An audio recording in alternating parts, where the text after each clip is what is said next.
नमस्कार, मैं हूं आपके साथ मयंक। आज 1 तारीख है और देखिए इस वक्त की बड़ी खबर। हॉर्मूज में एक बार फिर ईरान की तरफ से बड़ी स्ट्राइक की गई है और एक जहाज को, एक टैंकर को तबाह कर दिया गया है। और देखिए जो गौर करने वाली बात है वो इस जहाज की लोकेशन, इस टैंकर की लोकेशन जहां पर हमला हुआ है।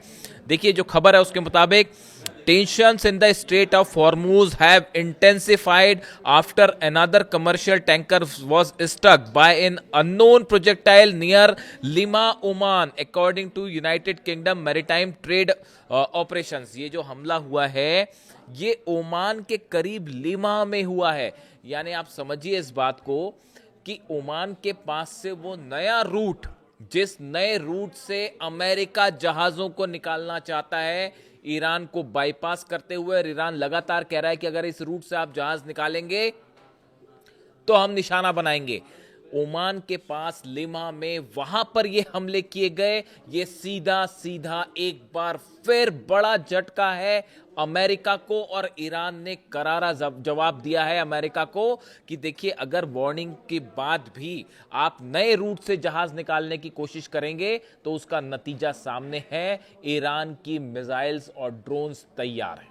अब इसके बाद एक बार फिर तनाव देखा जा रहा है। देखिए जो दूसरे दौर की जंग शुरू हुई, इसकी मुख्य वजह यही थी कि ओमान के पास से एक नए रास्ते से जहाज़ों को निकालने की कोशिश हो रही थी, और जिसका ईरान ने विरोध किया। 3 जहाज़ों पर हमला किया और फिर उसके बाद ये जंग का दूसरा दौर शुरू हुआ। अब एक बार फिर वही हालात बनते दिख रहे हैं। नए रूट से जहाज़ को निकालने की कोशिश हुई और ईरान ने उसे ठोक दिया है, जो खबरें हैं उसके मुताबिक। देखिए इसके अलावा और जो डेवलपमेंट्स हैं, the impact damage the vessels engine room, leaving it unable to manoeuvre while authorities launched an investigation. उसकी अब जांच हो रही है। तब जहाज तबाह है, उसका जो है स्टीयरिंग सब कंट्रोल रूम तबाह कर दिया गया है। The incident follows earlier attacks on tankers in the region and comes as Iran continues warning ships against using what it describes as a US-backed shipping corridor without permission। देखिए असली मामला यही है। ईरान का कहना है ये जो नया रूट बनाया गया है ये गलत तरीके से जो एमओयू साइन हुआ था उसके खिलाफ बनाया गया। अब हालात ये हैं कि अमेरिका के जहाज खड़े हुए हैं घेर कर अरब सागर में, लेकिन रेंज दूर रखे हुए हैं वो, क्योंकि अबू महदी मिसाइल की रेंज 1000 किलोमीटर है। तो अमेरिका ने जो अपने जहाज लगा रखे हैं वो ईरान के तट से करीब 1000 किलोमीटर की दूरी पर लगा रखे। खास तौर पर अबू मूसा आइलैंड है, केशम आइलैंड है, ये जो किश आइलैंड है, यहां से 1000 किलोमीटर की दूरी पर रखे हुए। उसके आगे नहीं जाते हैं क्योंकि पता है कि अबू महदी तबाह कर देगी। और जो दूसरे देशों के टैंकर्स और जहाज जा रहे हैं उनको लगातार उस रूट से निकालने की कोशिश है जो ईरान ने मना कर रहा है। बदला यह है कि ईरान ने ठोक दिया। अब यही हालात हैं लाल सागर में। आप देखिए जो हालात हॉर्मूज में बने हुए हैं वही लाल सागर में है। हूती की तरफ से बड़ा दावा किया गया है कि सऊदी के 8 से 10 टैंकर्स जो लाल सागर में बाबल मंदेब पार करने की कोशिश कर रहे थे उन्हें वापस लौटा दिया गया है, और कुछ जहाजों पर ड्रोन हमले की खबरें भी आ रही हैं। यानी जो हाल हॉर्मूज का है वही अब लाल सागर का है, और एक तरफ हूती ने जो है वो घेर रखा है सऊदी को, और यहां अमेरिका को घेर रखा है ईरान ने। ईरान की इजाजत के बिना ना हॉर्मूज में कोई जहाज निकल सकता और ना लाल सागर में हूती की जो है वो इजाजत के बिना वहां से कोई जहाज निकल पाएगा। यानी आप देखिए हालात ये हैं कि लाल सागर और हॉर्मूज दोनों पूरी तरह से बंद है, और दोनों का बड़ा नुकसान इस समय हो रहा है सऊदी को।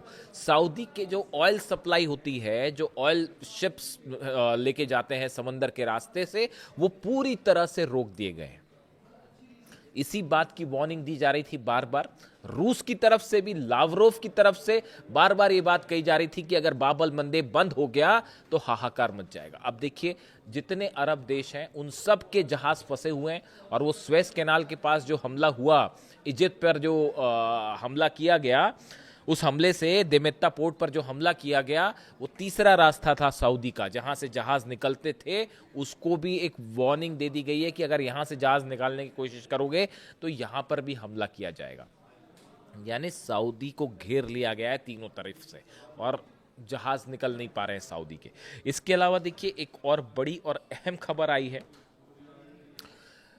डोनाल्ड ट्रंप ने कई देशों से अपने सोल्जर्स को वापस बुलाना शुरू कर दिया है, खास तौर पर इराक से और कुवैत से। हालांकि मैं इसको एक अलग वीडियो में डिस्कस करूंगा कि आखिर ऐसी कोशिश क्यों हो रही है, क्यों यहाँ से, ये क्या रीलोकेशन प्लान है, क्या इन फोर्सेस को कहीं अलग जगह लगाया जाएगा, या ईरान के खिलाफ एक बड़ा प्लान तैयार किया जा रहा है। जिस तरह से ईरान ने दावे किए F-35 जेट्स, 3 F-35 जेट्स जलाने के दावे, और 3 F-35 जेट ऐसे हैं जिनको डैमेज किया गया, इस तरह के दावे किए गए ईरान की तरफ से, जिसके बाद जो है F-35 पता नहीं अचानक क्यों जो है खबरों में है, और बुरी वजह से ही खबरों में है। यानी आप देखिए 6 F-35 तबाह करने के जो दावे ईरान के हैं, इसने सनसनी फैला दी पूरी अमेरिका में। हालांकि अमेरिका की तरफ से कुछ नहीं कहा जा रहा, लेकिन ये कहा गया कि जॉर्डन में बेसिस पर खड़े थे, वहाँ पर हमले हुए हैं, कुवैत में हमले हुए और उसमें इनको नुकसान हुआ है। अब इसी बीच जो है, अभी ये चली रही थी कहानी पूरी ईरान के दावे, इस बीच जो है वो एक नई खबर आ गई जिससे फिर से जो है F-35 चर्चा में है। अमेरिका का F-35B स्टेल्थ फाइटर कैलिफोर्निया के marine corps air station Miramar में लैंडिंग के दौरान दुर्घटनाग्रस्त हो गया, जिसकी तस्वीरें सोशल मीडिया में वायरल हो रही हैं। पायलट को उसमें से निकाल दिया गया, वो इजेक्ट कर गया। लेकिन जिस तरह से ये F-35 स्टील्थ जेट क्रैश हुआ है अमेरिका में, इस पर ईरान ने हमला नहीं किया, इसमें कोई शाहिद ड्रोन नहीं मारा गया, इसमें जो है किसी तरह की कोई मिसाइल नहीं लगाई गई और कोई इस तरह से कुछ नहीं हमला हुआ, ये अपने आप क्रैश कर गया। लेकिन F-35 स्टील्थ जेट, वो भी नेवी का जो सबसे आधुनिक जहाज़ों में से एक माना जाता है, उसका क्रैश हो जाना वो पूरे अमेरिका में और दुनिया में जो है वो सुर्खियां बन गया है। और उसकी तस्वीरें भी सामने आ गई कि किस तरह से वो 2 टुकड़ों में टूट के अलग हो गया।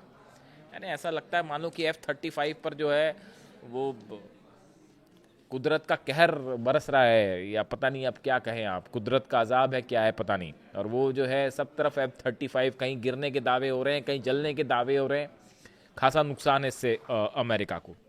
इसके अलावा देखिए जो एक और लेटेस्ट खबर है, वो खबर ये है कि इजराइल की तरफ से एक बार फिर स्ट्राइक की गई है फिलिस्तीन के कुछ इलाकों में। एक तरफ तो आप देखिए खबरें ये चल रही हैं लगातार कि डील होने वाली है, किसी तरह का समझौता हो जाएगा, आर्म्स रखने की बात चल रही है, लेकिन इसी बीच जो है वो इजराइल की तरफ से ये खबरें आ जा रही हैं कि गजा पर हमला लगातार जारी है।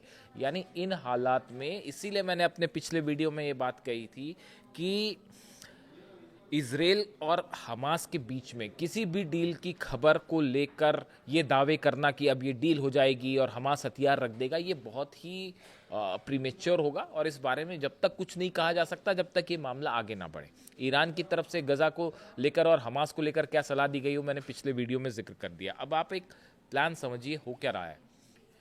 हो ये रहा है कि डोनाल्ड ट्रंप और नेतन्याहू के मुलाकात के बाद ऐसा लगता है कि ईरान के जो सहयोगी हैं, चाहे वो हुती हो, चाहे वो हिजबुल्ला हो, चाहे हमास हो, इन तीनों को न्यूट्रलाइज करने की कोशिश हो रही है। आप देखिए सऊदी के जो हमले हुती पर करवाए गए, हुती में यमन में एक प्लेन लैंड कर रहा था सना एयरपोर्ट पर, जिसको रोकने की कोशिश हुई और सऊदी ने उस पर हमला कर दिया। ये क्या उसमें ये कहा गया कि हथियार आ रहे हैं? हथियार तो ईरान हमेशा से हुती को देता रहा है। क्या इसमें किसी को कोई शक है? कोई शक नहीं है। जो हुती के पास बैलिस्टिक मिसाइल्स हैं वो सब ईरान की दी गई हैं, इसमें कोई शक नहीं है किसी को।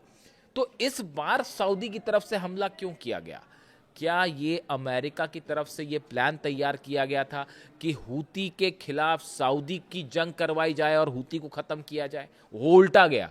हुती ने जो पलटवार किया, मारना शुरू किया, और ईरान ने जो बैकिंग शुरू की, उसके बाद अब लाल सागर भी बंद है और बाबल मंदेब भी बंद है और फंस सऊदी गया। लेकिन क्या प्लान ये था कि सऊदी हुती पर हमला करेगा? उसके बाद आप देखिए नेतन्याहू और ट्रंप की मुलाकात के बाद लेबनान में एक बार फिर से इजराइल ने हमले शुरू तेज कर दिए हैं, और खासकर हिजबुल्ला के ठिकानों पर। यानी हिजबुल्ला, देखिए दोनों बातें चल रही हैं। हिजबुल्ला से हथियार रखवाने की कोशिश भी चल रही है। वो एक बार फिर लेबनान के जो की तरफ से बयान आ रहा है, जो वहाँ पर सरकार है उसकी तरफ से बयान आ रहा है कि हिजबुल्ला के पास हथियार नहीं होने चाहिए। हिजबुल्ला इस बात के लिए तैयार नहीं है। यानी आप हिजबुल्ला से हथियार नहीं रखवा सकते तो क्या किया जाए? इजराइल उस पर हमले करे। हमास पे गजा में हमले होते हैं तो मुस्लिम देश जो है उसके खिलाफ रहेंगे, तो क्या किया जाए? हमास से जो है डील करके उनके हथियार रखवा लिए जाए। यानी आप देखें तो एक ऐसा प्लान दिखता है कि ईरान पर किसी बड़े हमले के पहले ईरान के एलाइज को न्यूट्रलाइज करने की कोशिश है।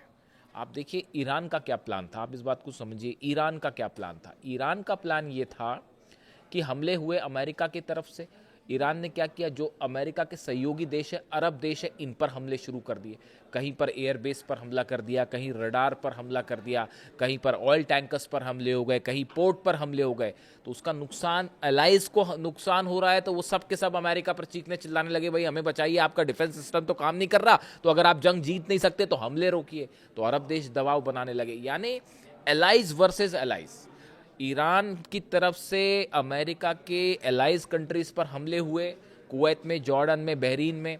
तो उसका नतीजा अब ये हुआ कि अमेरिका ने भी अपनी स्ट्रैटेजी चेंज की है और एक बार फिर ईरान के सहयोगी जो है वो देश निशाने पर है। इसके साथ ही जो एक बड़ी और अहम खबर है, कुवैत और इराक से जो फोर्सेस वापस बुलानी शुरू हो गई है अमेरिका की, आनन फानन में बुलाई जा रही हैं। इसको लेकर एक तारीख सामने आ रही है 30 सितंबर की। 30 सितंबर के पहले जो एक्सेस फोर्सेस हैं जिनका उपयोग नहीं है उनको हटा लिया जाएगा। उस पर क्यों हटा लिया जाएगा, क्या रणनीति है, उस पर हम अलग से चर्चा करेंगे। लेकिन एक बड़ा सवाल है, क्या 30 सितंबर वो डेट है कि 30 सितंबर के आसपास ईरान पर एक ऑल आउट जंग शुरू करने की तैयारी में है नेतन्याहू और डोनाल्ड ट्रंप।